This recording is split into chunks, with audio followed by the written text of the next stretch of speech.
은혜 받으신 하나님 말씀은 신약성경 빌립보서 3장 20절 21절입니다.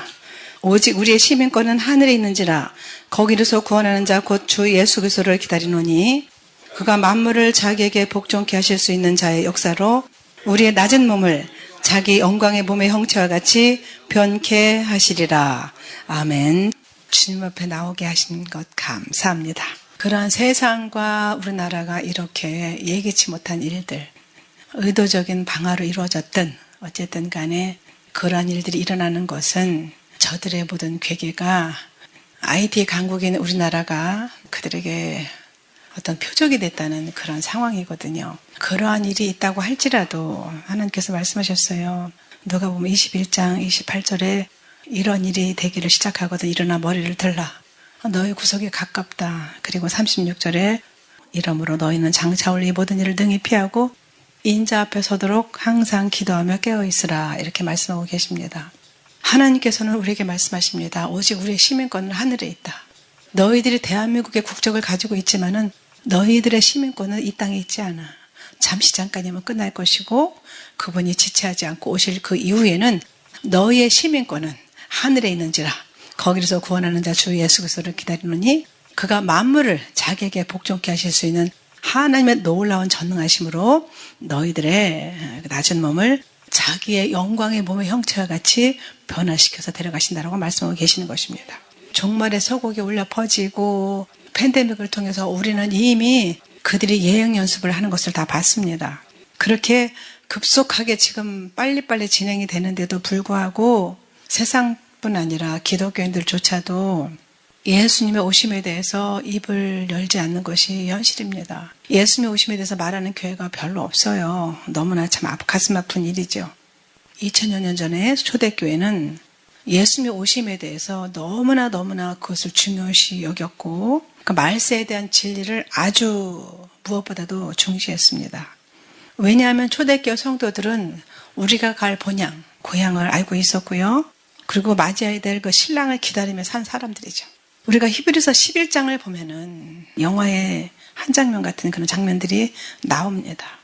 히브리서 11장 33절부터 40절까지 보면은 저희가 믿음으로 나라들을 이기기도 하며 의를 행하기도 하며 약속을 받기도 하며 사자들의 입을 막기도 하며 불의 세력을 멸하기도 하며 칼날을 피하기도 하며 연약한 가운데서 강하게 되기도 하며 전쟁의 용맹대에서 이방 사람들의 진을 물리치기도 하며 여자들은 자기들의 죽은 자를 부활로 받기도 하며 또 어떤 이들은 더 좋은 부활을 얻고자 하여 악형을 받되 구차히 면하지 아니하였으며 콜로세움에서 곰술인 사자에게 던져져도 그들은 목숨을 구걸하지 않고 순교의 영광을 얻었습니다. 서로 기도하면서 격려하면서 아가야 조금 있으면 끝나. 우리가 잘 아는 쿠오바디스 장면이잖아요.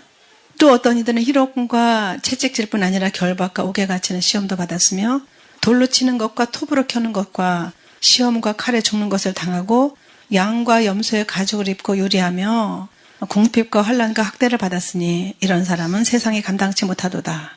저희가 광야와 산중과 암열과 토굴에 유리하였느니라. 믿음을 지키기 위해서 그렇게 땅속에 들어가서 문둥병에 걸리면서까지 믿음을 지켰단 말입니다. 그 사람들이 다 믿음으로 말미암아 증거를 받았으나 약속을 받지 못하였으니 이는 하나님이 우리를 위하여 이방인인 우리를 위해서 더 좋은 것 예수님의 오심이잖아요. 더 좋은 것을 예비하셨은즉 우리가 아니면 이방인인 우리가 아니면은 저희들 유대인들도 온전함을 이루지 못하게 하려 하심이니라. 이방인 때에 예수님께서 오셔서 이방인을 마지막으로 출소하시고 그리고 7년 환란은 유대인을 향한 한일회가 되는 거거든요. 히브리서 11장을 통해서 신약시대의 성도들을 보여주고 계시는데 그 초대교회가 강조했던 그 종말론의 세 가지 어떤 가장 중요한 문제는 예수님의 오심이었어요. 그리고 그 중에 또 몸의 부활이었고 그리고 하나님 앞에 설 것, 최후의 심판이었죠. 근데 그 세 가지 중에서 가장 중요한 것은 예수님의 오심이었단 말입니다. 그들은 그 복된 소망을 붙잡고 간절히 기도했고 그리고 주님 어서 오시옵소서 아멘 주 예수여 어서 오시옵소서 그렇게 간절히 기도하는 것을 볼 수가 있어요. 사도 바울은 너무나 예수님을 많이 기다리고 간절히 사모한 나머지 나처럼 결혼도 하지 말고 그냥 사는 게 더 좋다. 그렇게 말할 정도로 사도 바울은 정말 신부들의 어떤 본이 되는 그런 삶을 살았죠. 지금 너무나 대조적으로 편안함과 안일함과 나태함에 길들여 있는 우리 현대교인들과는 너무나 대조적인 모습이잖아요. 예수님의 오심에 대해서 그렇게 소망을 가지고 있던 초대교회 성도들에게는 핍박 중에도 가장 그것이 큰 기쁨이었고, 예수님이 오심이 임박하다는 그 생각은 신앙 공동체가 날마다 일어날 수 있는 그런 힘을 공급해 줬어요. 옥중에 고문도 저렇게 사자굴에 던져지는 그런 끔찍한 순교의 희생도 그들은 달게 받았죠. 예수님을 만날 그 생각 때문에 그런 모든 것들을 다 달게 받고 무서워하지 않았던 거예요. 그렇게 콜로세움 그 투기장에서 사자와 대면할 때 여자와 어린애들이 얼마나 기겁을 했겠습니까? 그런데 저는 그 쿠어바디스에서 그 장면이 지금도 기억이 나거든요. 아가야, 조금 있으면 예수님 앞에 갈 거야. 조금만 참자. 저와 여러분들에게 그런 믿음이 있습니까? 그렇게 감옥에서 사형 집행을 당하게 되어도 기쁨으로 넉넉히 받아들였죠. 수많은 순교자들을 우리가 압니다. 사도 요한의 수제자 폴리캅은 예수님을 부인하면 살려주겠다. 그럴 때 84년 동안 예수님은 나를 한 번도 부인하지 않으셨다. 평생을 나를 사랑하고 나를 부인하지 않으신 예수님을 내가 어떻게 부인할 수 있느냐. 그러면서 순교의 길을 갔죠. 우리나라에도 사랑의 원자탄이라고 하는 손양원 목사님. 자기 아들들을 죽인 그 공산당에 빠졌던 그 아들을 호적에 입적시켜서 목사를 만들었잖아요. 저는 그 여수 애양원에 가봤거든요. 그 자녀들이 아직도 그 애양원을 지키고 있더라고요. 우리가 잘 아는 주기철 목사님. 신사참배하지 않고 끝까지 믿음을 지키고 그 수년간의 옥고를 치르고 못을 거꾸로 박은 그 가장 끔찍한 그 누구도 해내지 못한 그 못 위를, 대못 위를 걸어가는 그 형을 당하고 기절했다고 합니다. 저는 그 막내 아드님인 장로님이 이제 소천하셨는데 몇 년 전에 그 장로님한테 생생한 얘기를 많이 들었어요. 돌아가시기 전에 따뜻한 숭늉 한번 먹어봤으면. 그러고 돌아가셨다고 합니다.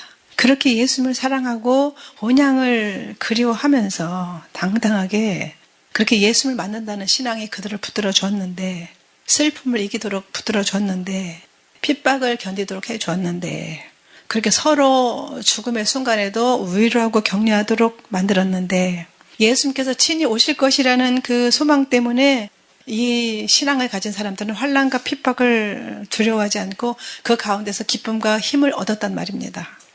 그러니까 죽으면 다만 하나님 아버지를 만나는 그 관문에 지나지 않는다. 그것을 알았기 때문에 그들은 두려워하지 않았던 것이죠.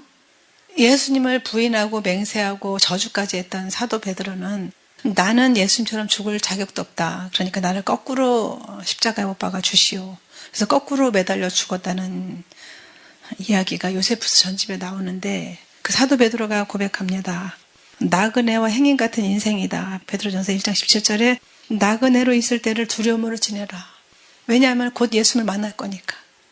두려움과 떨림으로 구원을 이루라고 말씀하셨죠. 사도 바울을 통해서는. 그러니까 예수님께서 오시는 거는 신약 성경마다 다 그렇게 쓰여져 있는데요. 그렇게 갈라디아서라든지 요한 2서, 3서, 빌레몬서를 제외하면은 모든 신약 성경은 그렇게 예수님의 재림에 대해서 다 말하고 있거든요. 사복음서를 먼저 보면은 마가복음 8장 38절에 누구든지 이 음란하고 죄 많은 세대에서 나와 내 말을 부끄러워하면은 인자도 아버지의 영광으로 거룩한 천사들과 함께 올 때에 그 사람을 부끄러워하리라. 그렇게 말씀하셨어요.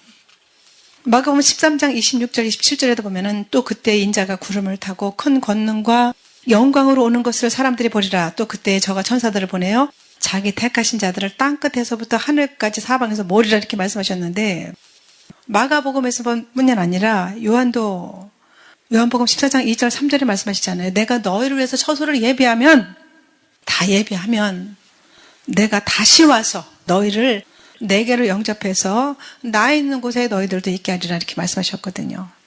사복음서뿐만 아니라 13권의 바울 서신에도 무수하게 예수님의 재림에 대해서 약속한 것을 기록했어요.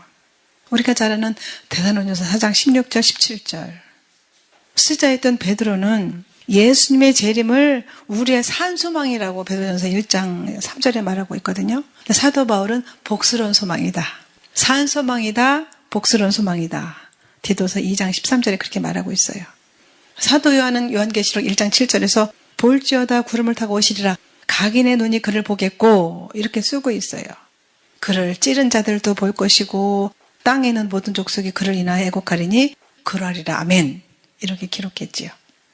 그러한 모든 사실을 오늘 본문 빌립보서 3장 20절 21절에서 우리의 시민권이 하늘에 있으니까 너희들 한국 국적을 가지지만 너희들 잠시 잠깐 이곳에 있는 거야. 너희들 시민권은 영원한 하늘나라에 있어. 이렇게 사도 바울을 통해서 말씀하시는 줄 믿습니다. 그러니까 우리가 지금 이렇게 약속의 말씀을 붙잡고 있을 때가 심히도 가까웠는데 아직도 세상에 마음이 있고 아직도 내가 더 중요하고 내가 왕이 돼서 살고 있다고 하면은 예수님께서 어떻게 그 사람을 데려가실 수가 있겠습니까? 데려가시고 싶어도 데려가실 수가 없어요. 공의 하나님이시기 때문에. 세상에서 핍박과 환난과 손가락질을 당했지만은 누가복음 18장 7절 8절에 내가 너희에게 이르노니 속히 그 원한을 풀어주시리라. 너희들의 그 원한을 풀어줄 것이다. 그러나 인자가 올 때 세상에서 믿음을 보겠느냐 하시니라. 이렇게 세상이 다 끝이 다 되어 가는데도 아직도 멀었다. 이러면서 앞에 있는 지도자들조차 목사님들조차 정신을 못 차리는 것이 지금 현 시대의 상황인 것입니다. 너무나 마음 아픈 일이죠. 지금 우리 시대가 이렇게 급박하게 막 돌아가는데 우리는 너무나 감사할 일이잖아요. 우리가 이 복된 소망 속에서 지금 살고 있는데 우리가 지금 어떻게 살아야 되는 것인가. 요한일서 3장 2절 3절에 사랑하는 자들아 우리가 지금은 하나님의 자녀라 장래에 어떻게 될 것을 아직 나타나지 아니하였으나 그가 나타나심이 되면 우리가 그와 같을 줄을 아는 것은 그의 계신 그대로 볼 것을 인함이니 주를 향하여 이 소망을 가진 자마다 그의 깨끗하심과 같이 자기를 깨끗하게 한다.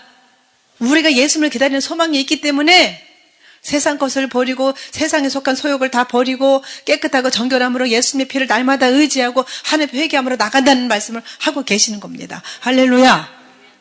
에베소서 4장 22절에 너희는 유혹의 욕심을 따라 썩어져가는 구습을 쫓는 옛사람을 벗어버리고 이렇게 말씀하시거든요.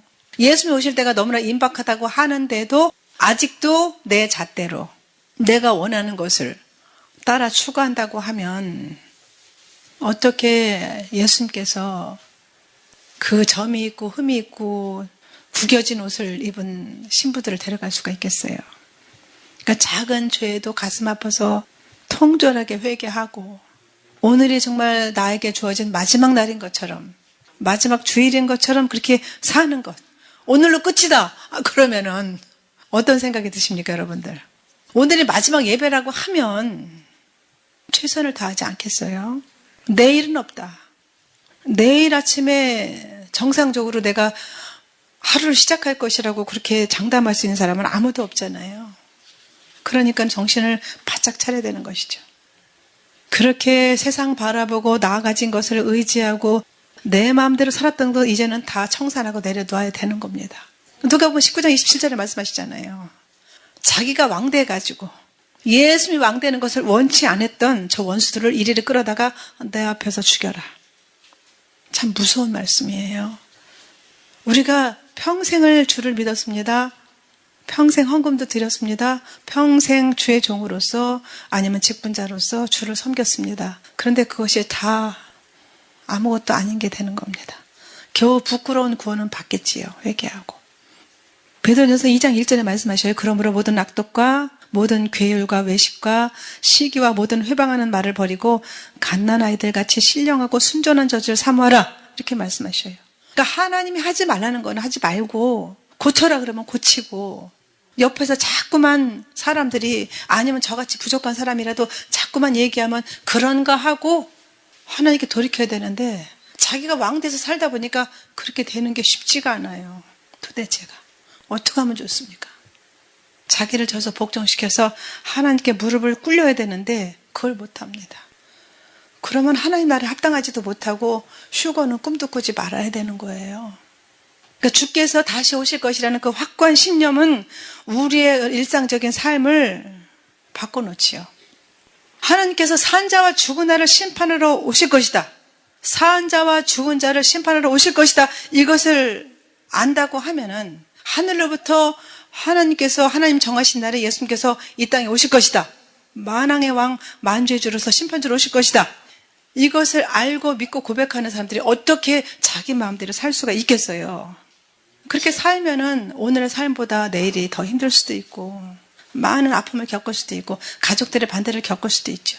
그러나 가족들의 반대나 핍박 때문에 내 영원한 그 놀라운 소망을, 복된 소망을, 산 소망을 내려놓겠습니까?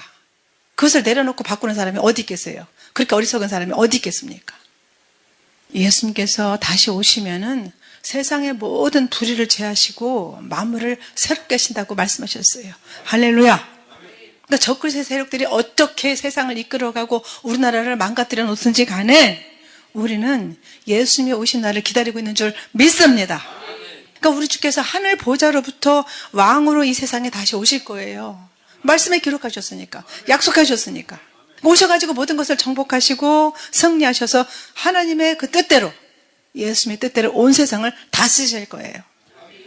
7년 환란 전에 성도들을 데리고 가고 나면은 그때는 이제 유대인들의 시기라서 에레미야서 30장 7절에 있는 말씀처럼 야곱의 환란의 때가 임합니다. 그러면서 유대인들이 통곡을 하고 죽게 돌아오는 그런 시기가 7년 동안이에요. 그것이 마지막 70일의 중에 한 일이죠. 그렇게 7년 동안 혼인잔치를 공중에 하나님께 정하신 장소에서 하고 그리고 7년 뒤에 예수님께서 예루살렘 감람산에 가실 때 모습 그대로 오십니다. 그리고 나서 예수님을 대적하고 모인 모든 사람들을 다 멸절하시죠.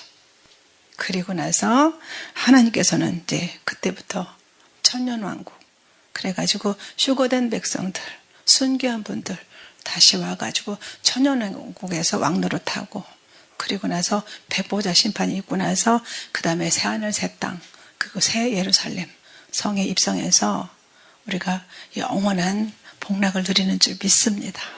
그 새 예루살렘 설령이 뭐라 그래요? 신부가 신랑을 위해서 단장한 것 같더라. 얼마나 그 영광이 찬란한지 그렇게 기록하고 있잖아요. 그렇게 모든 것을 새롭게 하실 뿐 아니라 새하늘과 새 땅을 우리에게 주시고 정말 놀라운 것은 이렇게 늙고 병들고 후패한 모습이 아니라 예수님의 그 영광스러운 몸과 같이 새하늘과 새 땅의 그 적합한 존재로 변화시켜서 우리를 그곳에 살게 해주신다는 거예요. 할렐루야! 우리의 낮은 몸을 예수님의 영광스러운 몸과 같이 변케 하실 것이라. 오늘 본문에 그렇게 말씀하시잖아요. 그러니까 우리의 낮은 몸이 뭡니까? 배고프면 먹어야 되고 졸리면 자야 되고 하루만 만약에 밤새 보셔요.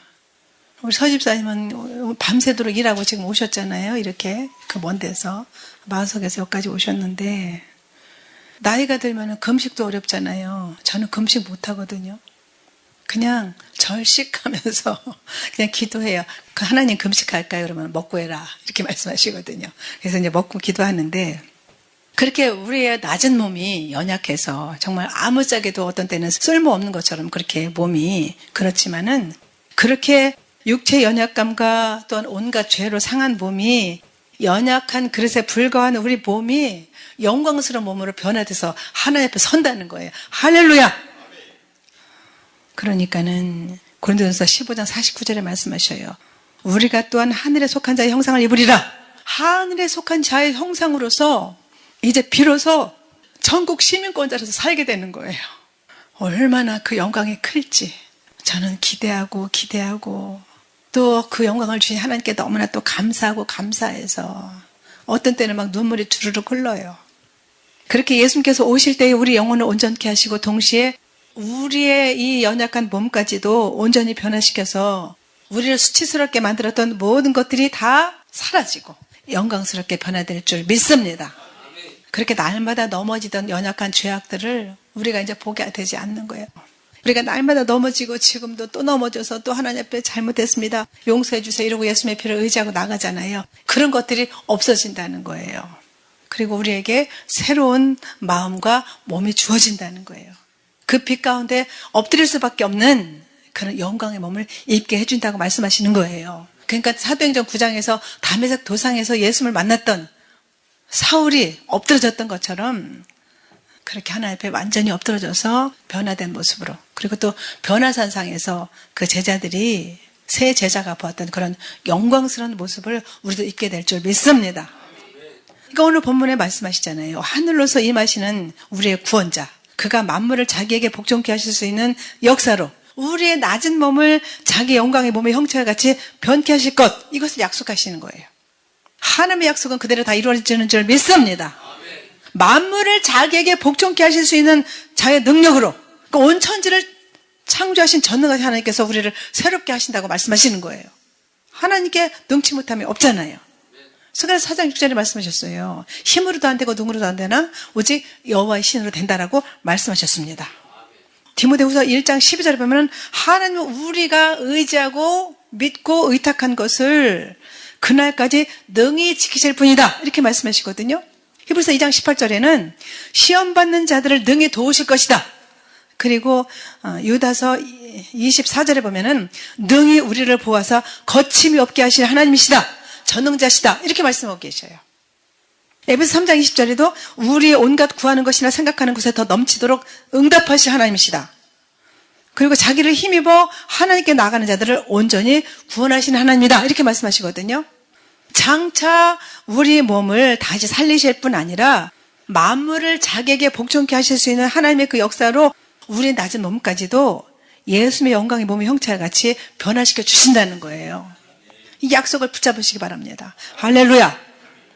그러니까 우리가 거기로서 구원하는 자, 주 예수 그리스도를 기다리노니, 그러니까 우리 그리스도인들은, 크리스찬들은 간절히 기다리는 사람이에요. 무엇을요? 하나님의 나라를.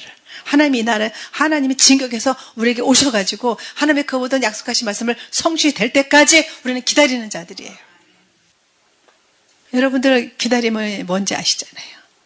부모님들, 특히 엄마들은 자식을 기다리고 자식이 죽게 돌아오기를 기다리고, 우리 어렸을 때는 명절이 오기를 손꼽아 기다렸잖아요. 저희 어머니가 언니가 입던 한복을 고쳐가지고 밤새도록 바느질해가지고 언니가 입던 한복을 저에게 맞게 만들어줬어요. 저는 그날을 잊지 못해요. 제가 4학년 때인데 언니가 셋이나 되고 동생이 넷이나 되니까 제가 무슨 새 옷을 얻어 입었겠어요. 교복까지도 언니 거를 물려받고서는 고등학교 입학식 때 갔으니까 허옇게 바랬어요. 그 곤색 교복이. 그런데 엄마가 언니가 입던 한복을 뜯어가지고 밤새도록 바느질, 저희 어머님이 굉장히 재봉을 잘 하셨거든요. 한복을 만들어서 너무 좋았고 제가 막 빙글빙글 춤을 추면서 돌았어요. 그랬더니 아이고 그렇게 좋으냐. 그게 옷을 엄마한테 얻어 입은 가장 좋은 기억이거든요. 그렇게 명절 때면은 송편도 먹고 사과 한 알이라도 먹고, 그죠? 그거를 기다렸는데 우리는 더 좋은 하나님의 약속, 산소망이신 예수님을 기다리고 있는 줄 믿습니다. 그러니까는 우리 크리스찬은 하늘로서 오실 구주 예수 그리스도를 그처럼 간절히 기다리는 사람들이에요. 오셔서 우리들의 모든 악을 제하시고 이 죄악 가운데 자꾸만 빠지고 넘어지는 우리를 건져주실 그 주님을 기다리는 거잖아요. 그러니까 참을성 있게 기다리면서, 마음을 다해서 기다리면서 얼마나 감사해요. 저는 날마다 넘어지고 또 넘어져서 그 예수님 오심을 정말 기다리거든요. 하나님, 이 형편없는 저를, 이 여종을 불쌍히 여기시고 빨리 건져주시기 위해서 얼른 오세요. 빨리 오세요. 예수님 언제까지입니까? 언제 오십니까? 그러거든요. 그리고 이 더러워진 이 악한 세상을 새롭게 하실 거예요. 노르웨이에는 그 최북단에 어떤 도시에 아주 특이한 풍습이 있다고 합니다. 매년 그 정월 18일이 되면은 산에 올라간다고 해요, 사람들이. 왜냐하면은 여러 달 추운 겨울이 끝나고서 해가 뜨는 것을 보기 위해서 올라간다고 해요. 왜냐하면은 그 지역은, 그 노르웨이 그 최북단에 있는 그 지역은 겨울이 오면은 몇 달이고 계속 어둡대요. 빛이 없으니 얼마나 햇빛이 떠오르는 걸 기다리겠어요. 몇 달 동안 깜깜하다가 한번 생각을 해보셔요. 상상도 안 되죠, 그죠? 끔찍하죠. 그래서 그 해가 떠오르기를 그렇게 기다려가지고 산 꼭대기에 올라가서 그 해가 떠오르는 것을 보려고 가는 거예요. 근데 이제 처음에는 가장자리 조금밖에 보이지 않는데요. 그런데 사람들은 그것만 해도 환호를 하고 난리가 난대요. 빛을 못 보다가 빛이 조금씩 올라오니까 얼마나 환호를 하는지 그것만 해도 만족해가지고 아주 난리가 난대요. 그러면 이제 한꺼번에 우리나라처럼 쑥 올라오는 것이 아니라 내일, 모레 이렇게 며칠에 걸쳐서 올라온대요. 그러면 그때 비로소 환한 광명한 이런 날이 오는 거예요. 우리는 광명한 날을 매일 맞이하니까는 그 귀중함을 모르잖아요. 그렇게 해가 점점 힘있게 비춰가지고 마침내는 온전한 광명을 맞이하고 너무나 기뻐한다고 하는데 우리는 이 죄악된 세상에서 지금 예수님의 영광의 가장자리를 보고 있는 것 뿐이에요. 예수님의 얼굴을 맛보고 얼굴과 얼굴을 대해서 볼 때 그 영광이 얼마나 클지 여러분들 한번 상상을 해보십시오. 그날이 오면은 의의 태양이신 우리 예수님께서 오셔가지고 그 영광의 모든 아름다움을 우리에게 비춰주실 거예요. 할렐루야! 그러니까 우리가 하나님 나라의 시민권자로서 정말 거룩한 삶을 살아야 되는데 우리에게는 인내가 필요합니다. 기다리는 인내가 참을성이 필요한 거예요. 왜 우리에게 인내가 필요한가? 고린도서 9장 24절 27절에 보면은 운동장에서 다름질하는 자들이 다 뛰어서 다른 박질에서 다른 날지라도 오직 상 얻는 자는 하나인 줄을 너희가 알지 못하느냐? 너희도 얻도록 이와 같이 다름질하라. 이기기를 다투는 자마다 모든 일에 절제하나니 저희는 썩을 면류관을 얻고자 하되 우리는 썩지 아니할 것을 얻고자 하노라. 그러므로 내가 다름질하기를 향방 없는 자같이 아니하고 싸우기를 허공을 치는 것 같이 아니하여 내가 내 몸을 저 복종하게 함은 내가 남에게 전파한 후에 자기가 도리어 버림을 당할까 두려움이로다. 사도 바울이 그렇게 고백한 거예요. 내가 다른 사람에게 열심히 전했어요. 예수님이 오실 거야. 그러니까 좀 기다리자, 힘을 내자. 이래놓고서는 자기는 그렇게 못하면은 다른 사람들에게 전하고 나는 버림받으면 무슨 소용이 있겠어요. 그러니까는 모든 일에 절제를 해야 되는 것이죠. 그렇게 하나님 나라의 시민권자로서 빌립보서 3장 13절 14절에 형제들아 나는 아직 내가 잡은 줄로 여기지 아니하고 오직 한 일 즉 앞에 있는 것을 잡으려고 표대를 향해서 그리스도 예수 안에서 하나님이 위에서 부르신 부름의 상을 위하여 쫓아가노라. 부름의 상이 있기 때문에 날마다 한 발짝 한 발짝 앞으로 전진한다는 거예요. 그 당시에 사도 바울이 당했던 고난을 여기 당한 분 계십니까? 없잖아요. 40에 하나 감한매를 5번 맞았지. 동족의 위험과 바다 위험과 온갖 위험을 당하면서 그는 여러 번 전도 여행을 하고 굶고 춥고 헐벗으면서 복음을 전했단 말입니다. 우리는 지금 복음 전하다가 사람들이 안 들으면 그냥 말잖아요. 사도 바울은 그렇게 하지 않았어요. 죽을 위경을 계속 거치면서도 복음을 전하고 또 전하고 다시 오실 예수님을 기다렸지요. 하나님 나라의 시민권자로서 우리가 무엇을 가지고 있는지를 알아야지 더 큰 기쁨 중 예수님을 기다릴 수가 있죠. 가나드서 3장 29절에 보면 너희가 그리스도께 속한 자면 곧 아브라함의 자손이요 약속대로 유업을 이을 자니라 이렇게 말씀하셔요. 하나님 나라의 상속자라는 거예요. 그냥 우리는 세상에서 이렇게 찌질한 세상에서 사람들이 알아주지도 않는 그런 사람들일 뿐이지만은 세상에서는 그렇지만은 하나님 나라에서는 유명한 자인 줄 믿습니다. 천사도 흠모하는 우리가 받는 그런 모든 고난을 천사들은 알지 못하기 때문에 천사들도 부럽다. 그렇게 말한다는 거예요. 히브리서 10장 35절부터 37절에 그러므로 너희 담대함을 버리지 말라. 이것이 큰 상을 얻느니라. 너희에게 인내가 필요함은 너희가 하나님의 뜻을 행한 후에 약속을 받기 위함이라. 하나님께서 약속하신 것을 상속받기 위해서 우리가 참을 수 있다는 거예요. 인내할 수 있다는 거예요. 왜냐? 잠시 잠깐이면 오시리가 오시리니 지체하지 않고 오실 것이기 때문에. 왜 하나님 나라 상속권자로서 시민권자로서 왜 인내가 필요한가? 에베소 3장 6절에 또 말씀하셔요. 이는 이방인들이 복음으로 말미암아 예수 그리스도 안에서 함께 후사가 되고 상속자라는 뜻이죠. 함께 후사가 되고 함께 지체가 되고 함께 약속에 참여하는 자가 되었기 때문에 그러니까 우리의 시민권이 그저 단순한 것이 절대 아닙니다. 엄청난 거예요. 에베소 1장 17절부터 19절을 보면은 18절에 보면은 성도 안에서 그 기업의 영광의 풍성함이 무엇이며 그의 힘의 강력으로 역사하심을 따라 믿는 우리에게 베푸신 능력이 지극히 크심이 어떤 것을 너희로 알게 하시를 구하노라. 하나님의 그 놀라운 강력으로 역사하시는 그 능력이 그냥 작은 것이 아니라 엄청나게 크다는 거예요. 성도들에게 하나님께서 예비하신 것들이 어마어마하기 때문에 그런 말씀을 하신 것이죠. 그러니까는 그냥 하나님 나라의 시민권 이것만 가진 것이 아니라 예수님의 그 크신 능력과 모든 천사와 귀신들을 복종시키는 능력과 그리고 죽은 자를 살리는 능력으로서 우리에게 함께 하신다는 거예요. 할렐루야! 사도 바울은 그것을 알았기 때문에 그것을 늘 기도로 구하면서 그렇게 맡겨주신 사역을 감당할 수가 있었죠. 그러니까 오늘 본문의 시민권은 그냥 그저 옛날에 미국 시민권, 캐나다 시민권, 호주 시민권 가졌다 그러면 부러워했잖아요. 그런 건 아예 그냥 명함도 내밀지 말라는 거예요. 하나님 나라의 시민권은 엄청난 거죠. 그런데 하나님 나라에 들어간다고 똑같은 영광을 누리느냐?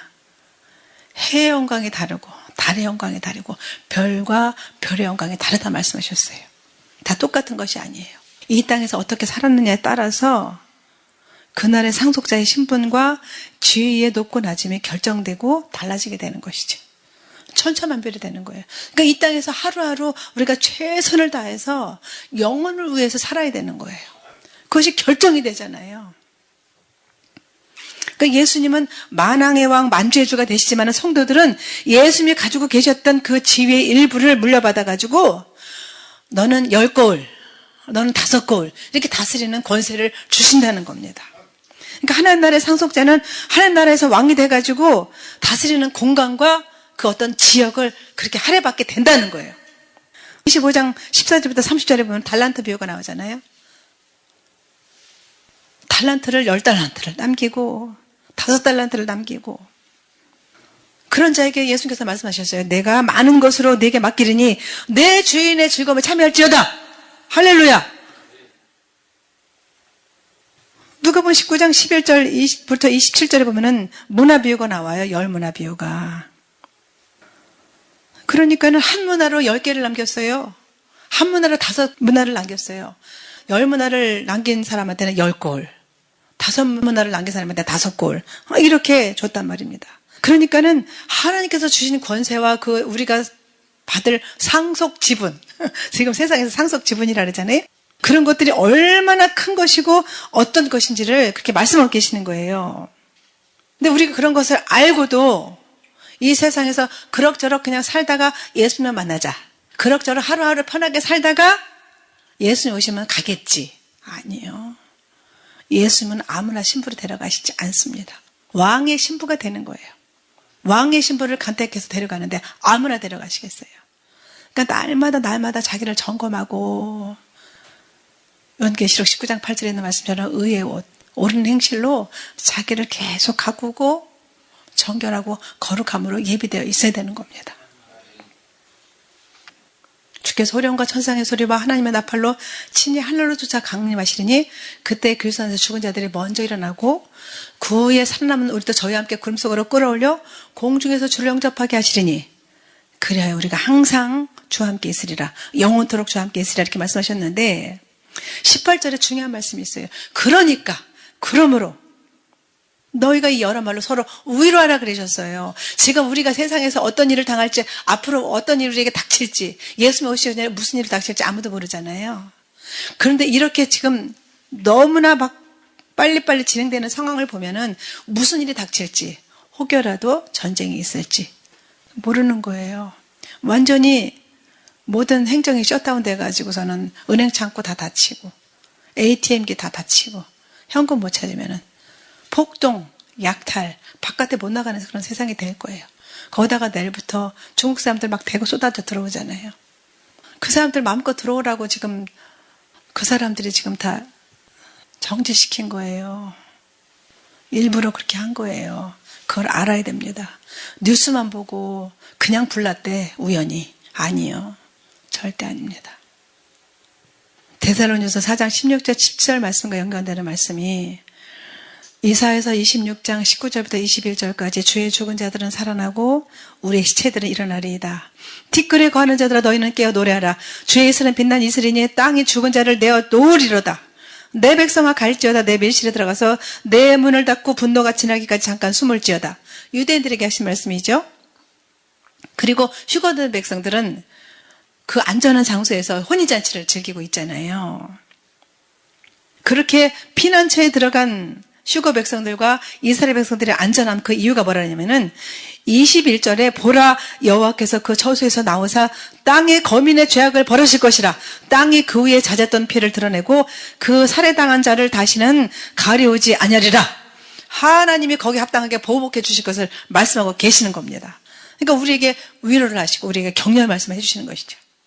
그러니까 우리 대한민국의 이런 모든 상황들이 이렇게 지금 빨리빨리 나타나고 있지만은 그 배후에서 하나님께서 일하시면 우리가 봐야 되는 겁니다. 그런 상황들을 하나님께서 허락하시고 우리에게 무엇을 말씀하려고 하시는 것인가? 에레미야서 29장 11절에 말씀하시잖아요. 너희를 향한 나의 생각은 재앙이 아니라 소망이요. 너희 장래에 소망을 주라는 생각이라. 너희는 내게 와서 부르짖고 내게 기도하면 내가 너희를 들을 것이고 너희가 전심으로 나를 찾고 찾으면 나를 만날 것이다. 그렇게 말씀하셨어요. 이런 모든 것들이 재앙이 아닌 거예요, 우리에게는. 더 복스러운 소망, 그 산소망이 더 우리 안에서 불릴 듯 일어나게 되는 줄 믿습니다. 그러니까 끝까지 하나님만 바라보고 달려가라는 거예요. 그러니까 하나님 보좌 우편에서 예수님께서 우리를 위해서 중보하고 계시고 성령께서는 말할 수 없는 탄식으로 우리를 위해서 간거고 계시잖아요. 그러니까 우리가 힘을 내야 되는 것이죠. 이사야서 40장 30절 31절에 소년이라도 피곤하고 곤비하며 장정이라도 넘어지며 자빠지되 오직 여호와를 앙망하는 자는 새 힘을 얻는다. 이렇게 말씀하셔요. 독수리의 날개치며 올라감 같을 것이고 다른 박질에도 곤비치 아니하겠고 걸어가도 피곤치 아니할 것이다. 이렇게 말씀하셨어요. 시편 37편 4절에 말씀하십니다. 또 여호와를 기뻐하라.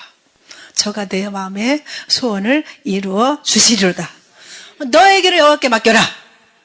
저를 의지하면 저가 이루시고 내 의를 빛같이 나타내시며 내 공의를 정오의 그 햇빛같이 영광 가운데 우리에게 부어주실 것이라고 말씀하셨습니다.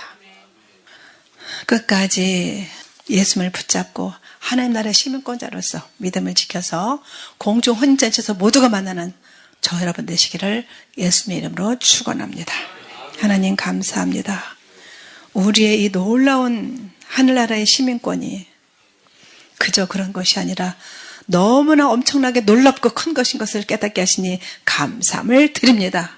하나님, 이방인 우리들이 이 놀라운 산소망이신 복스러운 소망이신 예수님이 오실 이 급박한 긴박한 이 시점에서 예수님의 오심을 깨닫고 자기를 쳐서 복종시키며 날마다 정결함과 거룩함으로 잘 예비되었다가 예수님의 얼굴을 배울 수 있도록 인도하여 주시옵소서. 하나님, 저희들은 미련하고 부족하지만은 예수님의 피를 의지하고 성령의 도우심을 구하는 겸손한 자세로 주를 바라보게 하시고 이 소망 가운데 하루하루 기쁨과 감사함으로 인내와 참을성으로 주를 기다리며 늘 감사로 하나님께 영광 올려드리는 주의 건축들 될 수 있도록 인도하시고 영광을 받아 주시옵소서. 곧 오실 만왕의 왕이신 예수님의 이름으로 감사하며 기도 올려옵나이다. 아멘.